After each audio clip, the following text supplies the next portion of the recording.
സ്വപ്നം കാണുന്നത് നമുക്കെല്ലാവർക്കും ഉള്ളൊരു സ്വഭാവം എന്നല്ല, അതൊരു നമ്മുടെ ജീവിതത്തിൻ്റെ ഒരു ഭാഗമാണ്.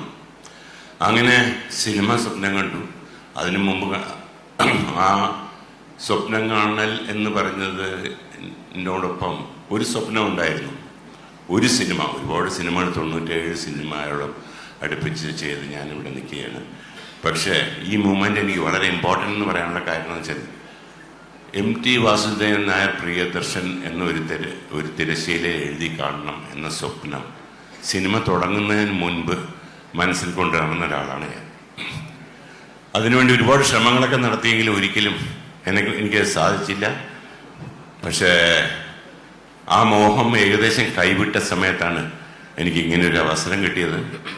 അതിന് സത്യം പറഞ്ഞാൽ ഈശ്വരനോട് ഞാൻ നന്ദി പറയുന്നത്. ഈശ്വരൻ കൊണ്ടു തന്നൊരു ചാൻസായിട്ട് ഞാൻ കാണുന്നു.